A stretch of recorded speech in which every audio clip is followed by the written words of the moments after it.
आज शासकीय ग्राम्य भारती महाविद्यालय हरदी बाजार में जनजातीय गौरव माह के अंतर्गत जनजातीय समाज के गौरवशाली अतीत पर कार्यशाला का आयोजन किया गया है, जिसमें हमारे कॉलेज के संस्थापक माननीय श्री बोधराम जी कंवर यहाँ पे उपस्थित हैं, जिनका हम महाविद्यालय परिवार की ओर से हार्दिक अभिनंदन करते हैं, स्वागत करते हैं।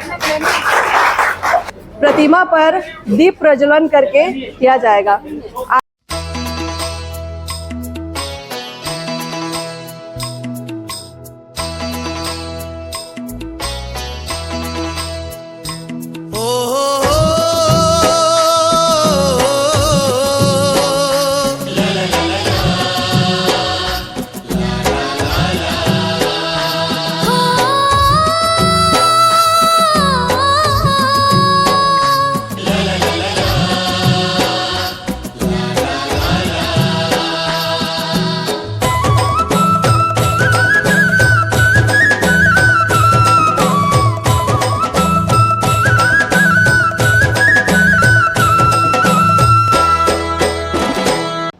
गाने के लिए मैं भारती एवं साथी को आमंत्रित करती हूँ। महानदी है अपार, इंद्रावती पकड़ तोर भैया, मामू पावे पराऊ तोरे भैया। जय हो छत्तीसगढ़ मैया, सोहे बिटिया सही घाट डोंगरी पहाड़, चंदा सूरज बने तोर नैना, सुनहरा दानी के रंग दूरा हरियर रंग, तोरे बोली हवे सुकर मैना, अजरा तोर दुलावे पूरवैया, मामू पावे परो तोरे भैया। जय हो छत्तीसगढ़ मैया, जय हो छत्तीसगढ़ मैया। छत्तीसगढ़ महारानी की जय। हमारे महाविद्यालय के संस्थापक सम्माननीय बोधराम जी कंवर के स्वागत के लिए मैं प्राचार्य सर को आमंत्रित करती हूँ कि वो पुष्प गुच्छ से उनका स्वागत करें।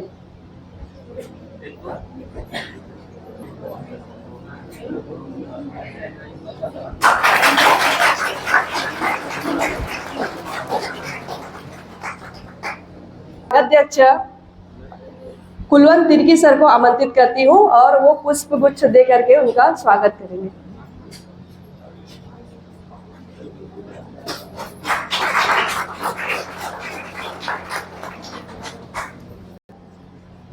श्री अखिलेश पांडे सर के स्वागत के लिए मैं हिंदी विभाग के विभागाध्यक्ष शिव दुबे सर से आग्रह करती हूँ कि वो पुष्प गुच्छ दे करके उनका स्वागत करें।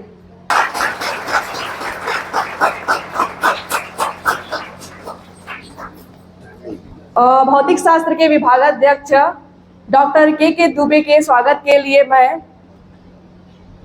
अभिषेक देवांगन सर को आमंत्रित करती हूँ।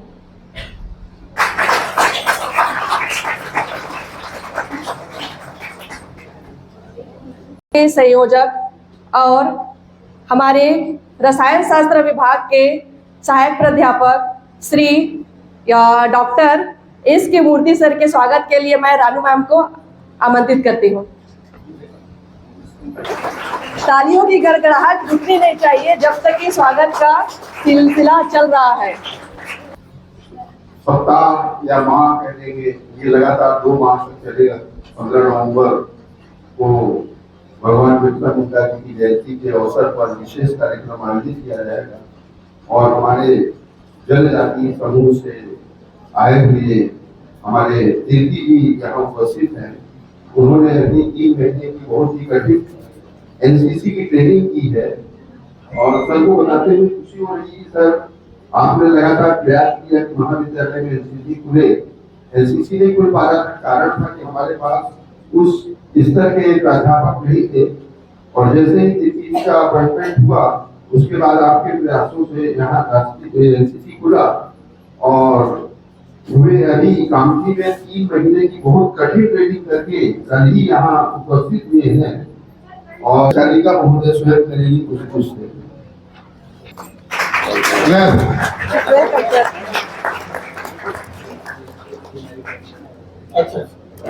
के विभागाध्यक्ष एम वैष्णव सर के स्वागत के लिए मैं शुभम को आमंत्रित करती हूँ कि वो पुष्प गुच्छ से उनका स्वागत करें।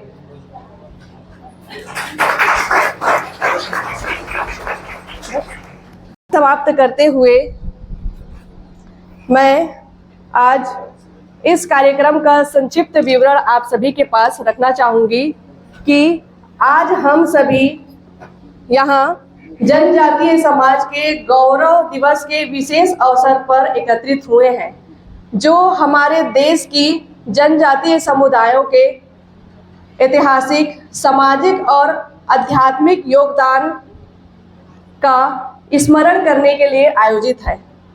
यह दिन हमारे जनजातीय नायकों की वीरता, साहस और उनके संघर्ष को याद करने के लिए आयोजित किया गया है, जिन्होंने अपने अधिकारों, संस्कृति की रक्षा के लिए अथक प्रयास किए। भारत की जनजाति संस्कृति हमारे देश की विविधता का एक महत्वपूर्ण अंग है। जनजातीय समाज ने सदियों से अपनी विशिष्ट परंपराओं, रीति रिवाजों और अद्वितीय जीवन शैली को बनाए रखा है। हम जानते हैं कि उनके संघर्ष और आत्मनिर्भरता की भावना ने न केवल उनके समाज को बल्कि हमारे देश को भी सशक्त बनाया है। चाहे वह स्वतंत्रता संग्राम हो या हमारे संसाधनों या प्राकृतिक संसाधनों की रक्षा की लड़ाई हो, सभी जगह पे जनजातीय समुदायों ने हमेशा अपनी महत्वपूर्ण भूमिका निभाई है। जनजातीय गौरव दिवस का उद्देश्य केवल हमारे इतिहास के महान योद्धाओं को याद करना ही नहीं है, बल्कि उनके विचारों को आगे बढ़ाना और उनके द्वारा दिखाए गए मार्ग पर चलना भी है।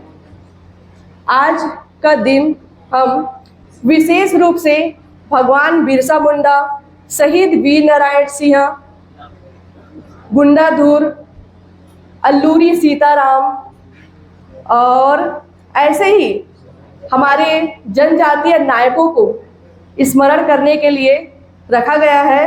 हम उन सभी जनजातीय नायकों को श्रद्धांजलि अर्पित करते हैं, नमन करते हैं, जिन्होंने ब्रिटिश शासन के खिलाफ संघर्ष करते हुए आदिवासियों के अधिकारों के लिए अपने प्राणों की आहुति दी। इसी कड़ी में उद्बोधन को आगे बढ़ाते हुए मैं हमारे महाविद्यालय के प्रभारी प्राचार्य श्री अखिलेश पांडे जी को उद्बोधन के लिए आमंत्रित करती हूँ। 2022 से लगातार ये मनाया जा रहा है और ये वास्तव में जनजातीय समाज ने भारतीय स्वतंत्रता संग्राम में जो संघर्ष किया, अंग्रेजों के खिलाफ लड़ाई लड़ी और अपना बलिदान दिया, उनकी शहादत को याद करते हुए, उनके सबके योगदान को याद करने के लिए ये मनाया जा रहा है।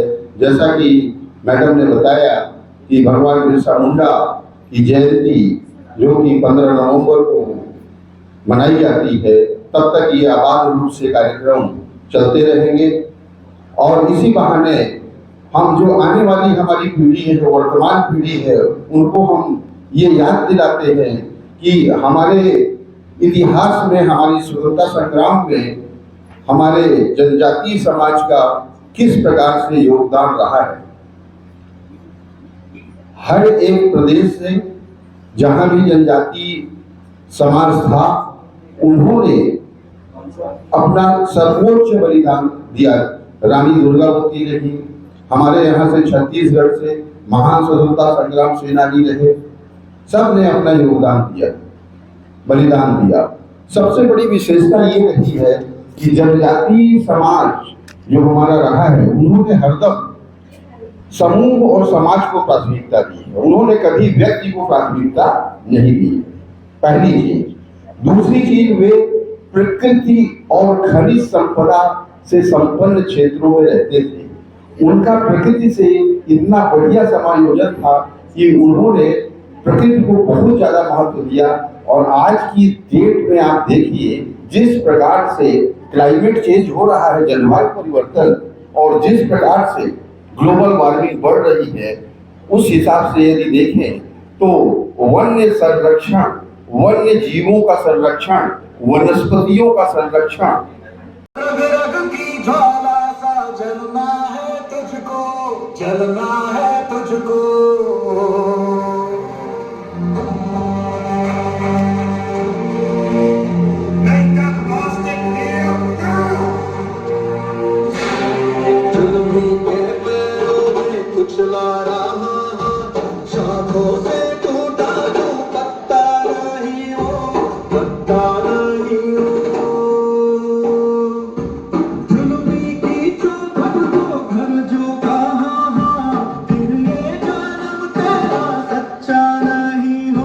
बैठ करके और कटघोरा सबको छोड़ा जाता था।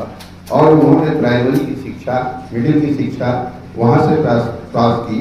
उसके बाद हायर सेकेंडरी की पढ़ाई के लिए वे मल्टीपर्पज स्कूल बिलासपुर गए। उसके बाद उन्होंने जराहा भाटापुर कॉलेज में, मेरे को याद नहीं आ रहा, वहाँ उन्होंने पढ़ाया था। उसके बाद चूंकि रविशंकर विश्वविद्यालय भी नहीं था उस समय, तो नागपुर यूनिवर्सिटी में सर पढ़ने गए और उन्होंने वहाँ से केमिस्ट्री में MSc किया। और तत्पश्चात वो जराहा भाटा में, जो आज कौन सा कॉलेज कहते हैं उसको, JP वर्मा कॉलेज आजकल नाम है उसका, प्रचलित नाम पुराना जो मुझे याद है, मैं वहाँ पढ़ाता था तो उसको फुटाहा कॉलेज कहते थे। फुटाहा कॉलेज मतलब वो जीर्ण शीर्ण स्थिति में था, तो उसी के नाम से वो फेमस था। तो उनकी मतलब बहुत संघर्षों से भर हुआ और फिर उसको उन्होंने, जब वो अच्छे से चलने लगा तो गवर्नमेंट को दान में दे दिया। उसके पश्चात सर ने इस महाविद्यालय की नींव रखी और धीरे धीरे इसको 1983 में रायपुर यूनिवर्सिटी से एफिलिएटेड था, 84 में गुरु घासीदास यूनिवर्सिटी बनी, उससे एफिलिएटेड हुआ और इस तरह से महाविद्यालय प्रगति करता रहा। जब मैं शुरू में यहाँ पे 97 छात्र थे पहले साल में, और बहुत आदरणीय बोधराम जी स्वागत करेंगे तिर्की जी का। तिर्की जी हमारे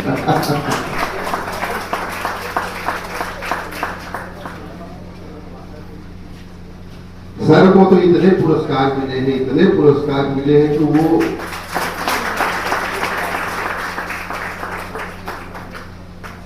राजनीतिक जिंदगी और बहुत ही अच्छा नहीं चल रहा है, तब भी मैं सर से अनुरोध करूंगा स्टाफ को अपने आशीर्वचन प्रदान करेंगे। सर आभारित आचार्य जी, सभी आदरणीय प्राध्यापक वृंद, सभी कर्मचारी वृंद और सभी उपस्थित मेरे प्रिय छात्र और छात्राओं,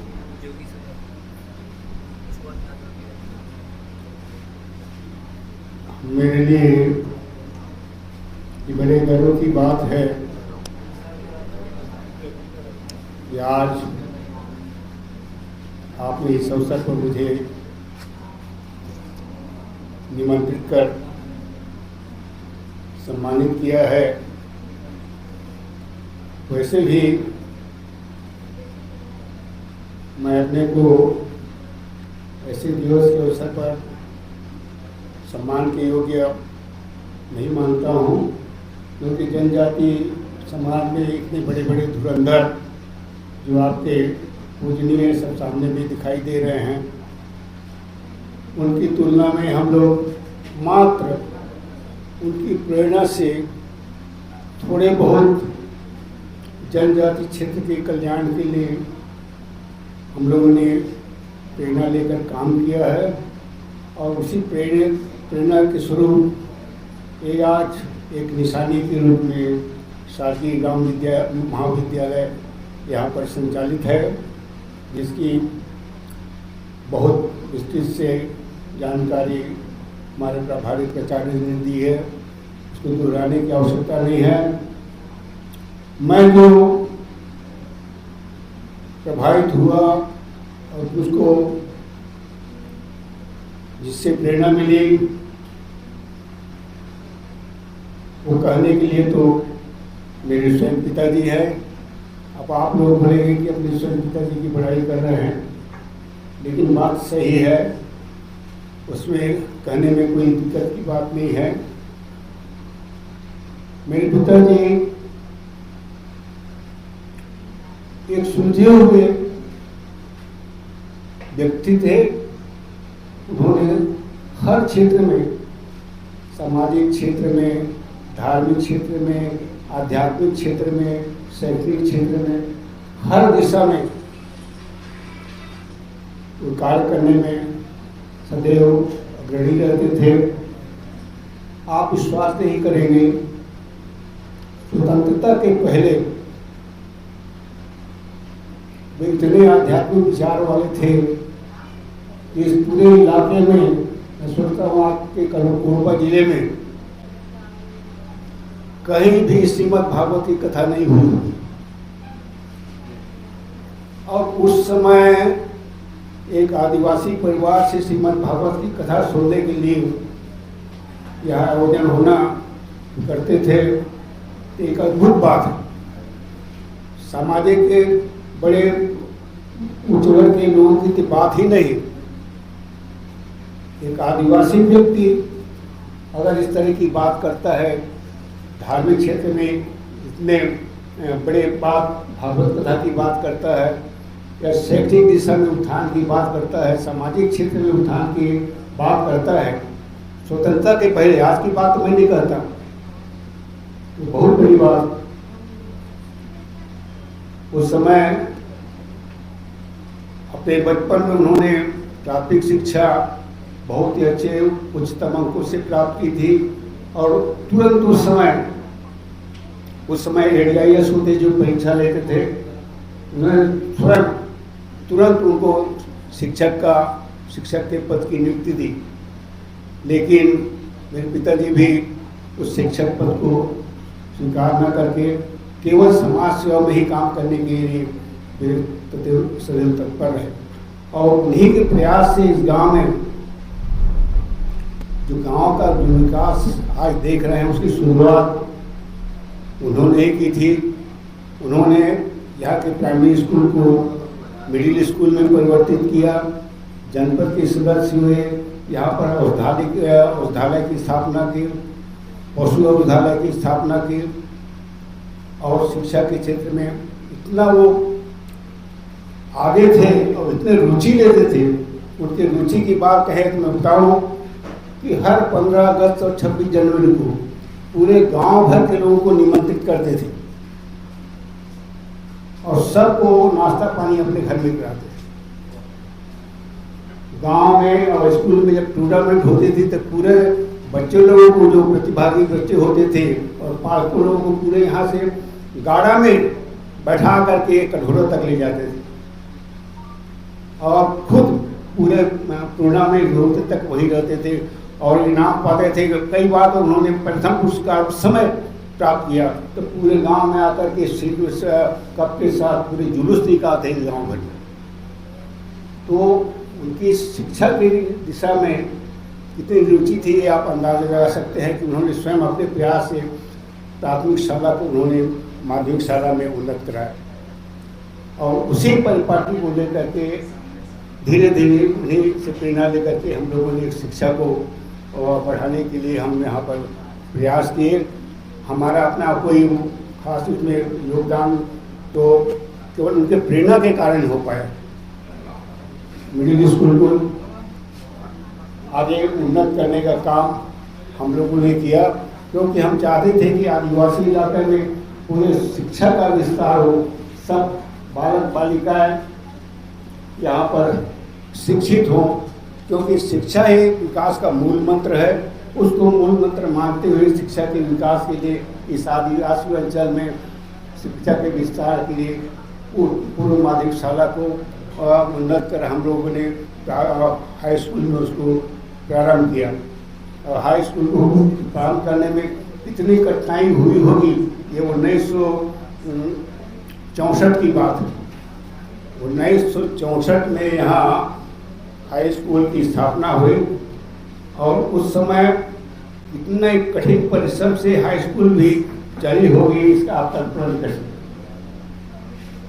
मुश्किल से 300-400 की आबादी में एक मिडिल स्कूल स्थापित करना अपने आप में बहुत बात थी, लेकिन उन्होंने परिश्रम किया और हम लोगों ने हाई स्कूल चलाने में उस जितने भी मिडिल पास बच्चे थे वो समय आगे की पढ़ाई नहीं होने के कारण घर भैंसा चलाते थे।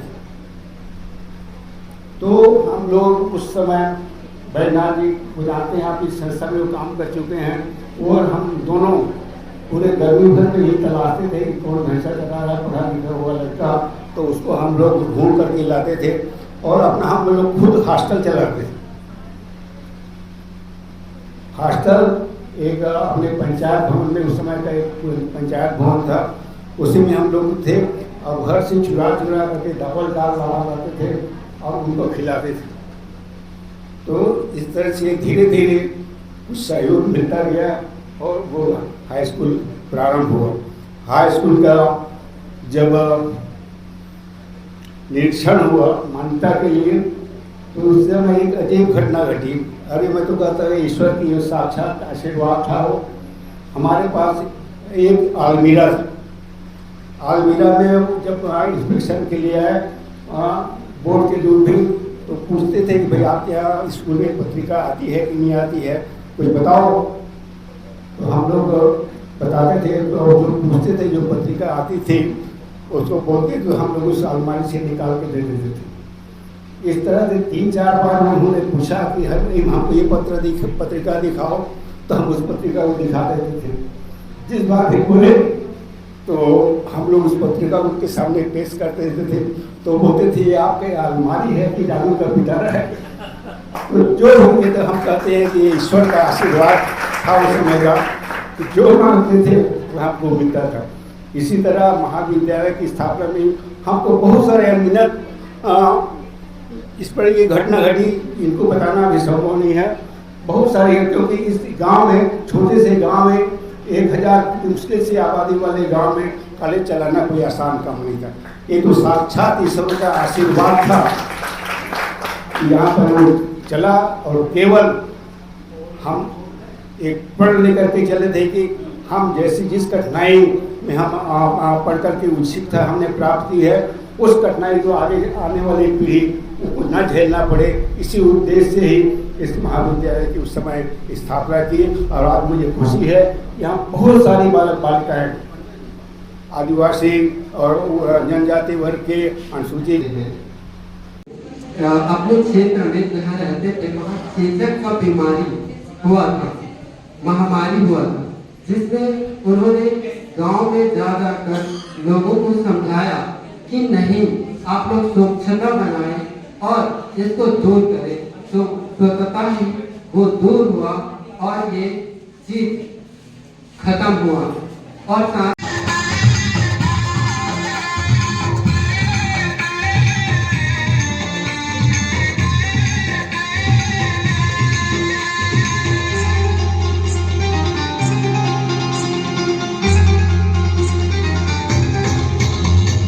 हरी हरी राम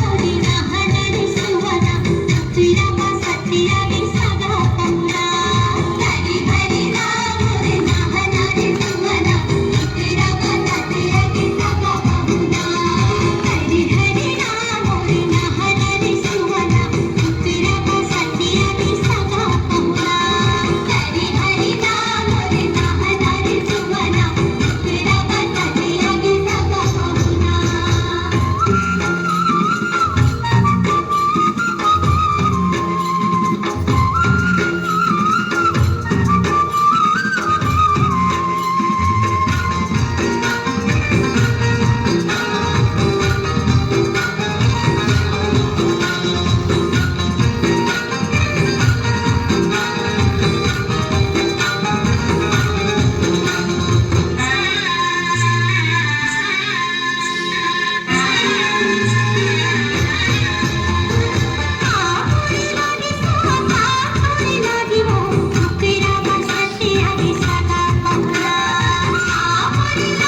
के खिलाफ विद्रोह का नेतृत्व किया था, जिसमें इन्होंने इनका विद्रोह का मुख्य कारण यह था कि जो आदिवासी लोग हैं उनके ऊपर हो रहे अन्याय और अत्याचार और भूमि हस्तांतरण के खिलाफ यह विद्रोह किया गया। अमर बलिदानी बेलन शाह का जन्म 1820 मदन सिंह के नरसिंहपुर जिले में हुआ था। मध्य प्रदेश के बुंदेलखंड में क्षेत्र में गौड़ जनजाति योद्धा बेलन शाह से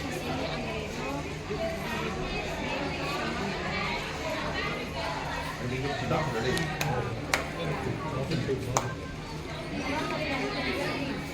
जो जिन्हें आज हम रॉबिन हुड ऑफ इंडिया कहते हैं, का जन्म मध्य प्रदेश में जिला खंडवा में हुआ था।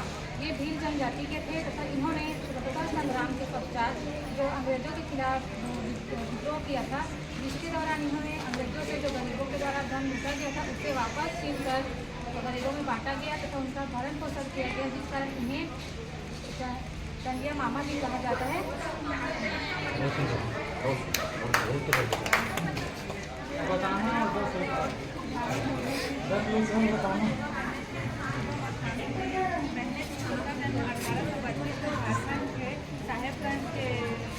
साहेबगंज में हुआ था और ये दोनों गाँव घरों में बैठकर हुआ करते थे। भूल क्रांति के माध्यम से संदेश देते थे, भगवत के विचार के माध्यम से। और ये अंग्रेजी शासन के खिलाफ इन्होंने अपने भाइयों से प्रेरणा लेकर ये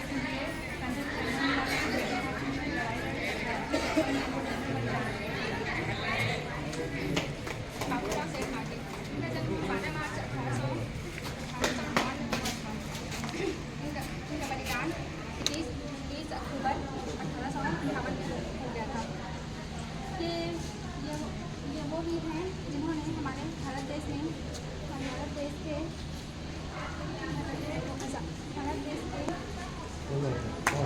के स्वतंत्रता संग्राम को लड़ाई इन्होंने अंग्रेजों के खिलाफ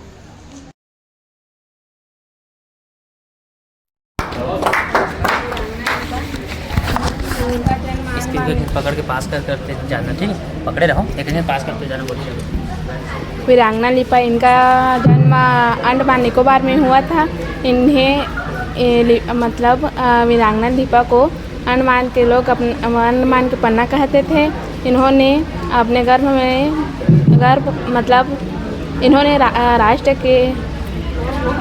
इन्होंने अपने मातृभूमि के सम्मान के लिए अपने गर्भ में लिए शिशु जिनका जन्म 1802 में केरल मेघालय में हुआ था। ये खासी जनजाति से संबंधित थे और इन्होंने अंग्रेजों के खिलाफ युद्ध लड़ी थी। इनकी मृत्यु 17 जुलाई 1835 में हुआ था। आज जो इनके बारे में, जिन स्वतंत्रता सेनानी के बारे में बोलने जा रही हूँ, वो अमर बलिदानी रामजी गौड़ थे। रामजी गौड़ जी का जन्म तेलंगाना में, आंध्र प्रदेश तेलंगाना में हुआ था। ये निराला शहर के रहने वाले थे। निराला, रोहिला और इस प्रकार के अन्य कुछ छोटे क्षेत्रों में इनका शासन चलता था, गौड़ शासन चलता था। ये जो है गोरिल्ला वॉर यानी कि गोरिल्ला युद्ध कला में बहुत ही निपुण थे। इस कला में इन्होंने ब्रिटिश शासन के समय ईस्ट इंडिया कंपनी के खिलाफ अपना युद्ध लड़ा था और इस युद्ध में इन्होंने जो कर्नल रॉबर्ट थे उनकी हत्या कर दी थी। हत्या नहीं की थी, उन्हें भी उनका वध किया था बोलना चाहिए। और उसी दिन मतलब 9 अप्रैल 1860 को इनको और इनके साथ रहे बहुत से स्वतंत्रता सेनानी, लगभग 1000 स्वतंत्रता सेनानियों को एक साथ एक वट के पेड़ पर फांसी दे दी गई थी अंग्रेजों द्वारा। और इस वट के पेड़ को आज भी आंध्र प्रदेश निराला के लोग आज भी वहाँ पर मान्यता रखते हैं कि वहाँ पर जो ब्रिटिश काल के 18 वर्ष उस वध के 18 साल बाद तक वहाँ पर जो युद्ध हुई थी ना, तो वहाँ पर जो ब्रिटिश काल के लोग रहे थे उनको आज भी कुछ कुछ करके फांसियों पे लटकाया जाता है, ऐसा माना जाता है। बट अभी तो वो वट का वृक्ष वहाँ है नहीं, और वहाँ के लोग आज भी उस स्थान को पूजनीय मानते हैं। आप सभी को मेरा नमस्कार। मैं आज आप सभी का परिचय कराना चाहती हूँ अमर बलिदानी वीर बुढ़ादुर्ग से। इन्हें छत्तीसगढ़ का तात्या टोपे भी कहा जाता है। वर्ष 1910 में इन्होंने भूमकाल विद्रोह का आंदोलन किया था। इनका नेतृत्व भी इन्होंने ही किया था। बुढ़ादुर्ग जी का जन्म छत्तीसगढ़ के बस्तर जिले के नेतनार ग्राम में हुआ। ये महान योद्धा, अद्भुत संगठनकर्ता और प्रखर वक्ता भी रहे हैं। इन्होंने अपनी भूमकाल विद्रोह के द्वारा अंग्रेज़ों के पसीने छुड़ा दिए थे। इनके कारण इनका भय इतना हो गया था कि अंग्रेज अपनी गुफाओं में छिपने लगे थे। नमस्कार। आज मैं अमर बलिदानी अल्लूरी सीताराम राजू के बारे में बताने वाली हूँ। अल्लूरी सीताराम राजू का 4 जुलाई 1897 को मुगलों की बदारी आंध्र प्रदेश में उनका जन्म हुआ था। अंग्रेज़ों के विरुद्ध सशस्त्र क्रांति के अप्रतिम योद्धा थे। मात्र 24 वर्ष की आयु में उन्होंने अंग्रेज़ों से लड़ाई प्रारंभ कर दी थी। वे गुरिल्ला पद्धति के अद्भुत विशेषज्ञ थे। संपूर्ण रंपा क्षेत्र में उनका संघर्ष व्यापक था। दिसंबर 1922 में उनके ऊपर सोते हुए अंग्रेज़ों द्वारा हमला कर दिया गया। अपितु राजू के द्वारा ऐसा प्रतिहार किया कि दोनों अंग्रेज लेफ्टिनेंट हताहत हो गए। वे युद्ध ही नहीं अपितु उनके द्वारा सुशासन व्यवस्था भी दी गई। उनके द्वारा दी गई सुशासन व्यवस्था को ग्राम पंचायतों को शासन चला रही थी। और 6 मई 1924 को उन्होंने अंग्रेज़ों की सुसज्जित सेना को पराजित किया। 7 मई 1924 को उन्हें स्नान करते समय उन्हें धोखे से पकड़ लिया गया और उनका पेड़ पर बांधकर निर्मता सिंह की हत्या कर दी गई। और कैसे भी यहाँ पहुँचे और हमारे छात्र छात्राओं को उन्होंने बहुत सारी ऐसी चीज़ें बताई जिससे कि वे लाभान्वित हुए हैं। साथ ही मैं हमारे समस्त प्राध्यापकगण साथी एवं छात्र छात्राओं का विशेष धन्यवाद देता हूं कि उन्होंने बड़े धैर्य के साथ और बहुत ही सुंदर कार्यक्रम प्रस्तुत किया। खासकर प्रदर्शनी में छात्राओं को आज ही ये दिया गया था चित्र और उनको कहा गया था कि आप एक प्रदर्शनी के रूप में खड़े होकर के इसको आप बताएंगे, तो बहुत ही सराहनीय प्रयास हमारी छात्राओं का रहा। साथ ही सांस्कृतिक कार्यक्रम में हमारी छात्राओं ने बहुत ही बढ़िया सुबह नृत्य किया। हम सभी को इस कार्यक्रम की समाप्ति के अवसर पर बहुत बहुत धन्यवाद ज्ञापित करते हैं और इसी के साथ कार्यक्रम की समाप्ति की घोषणा करते हैं। धन्यवाद।